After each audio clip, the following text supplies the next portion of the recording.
எபேசியர் 5:7. அவர்களுக்குப் பங்காளிகளாகாதிருங்கள். 8.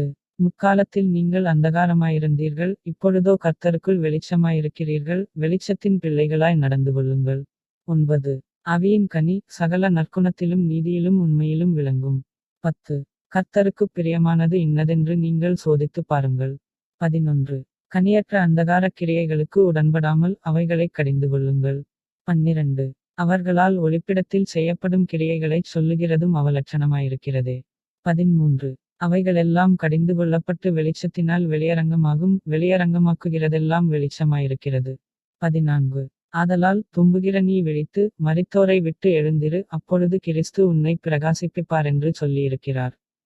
15. ஆனபடியினாலே நீங்கள் ஞானமற்றவர்களைப் போல நடவாமல், ஞானமுள்ளவர்களைப் போலக் கவனமாய் நடந்து கொள்ள பார்த்து. 16. நாட்கள் பொல்லாதவைகளானதால் காலத்தைப் பிரயோஜனப்படுத்திக் கொள்ளுங்கள்.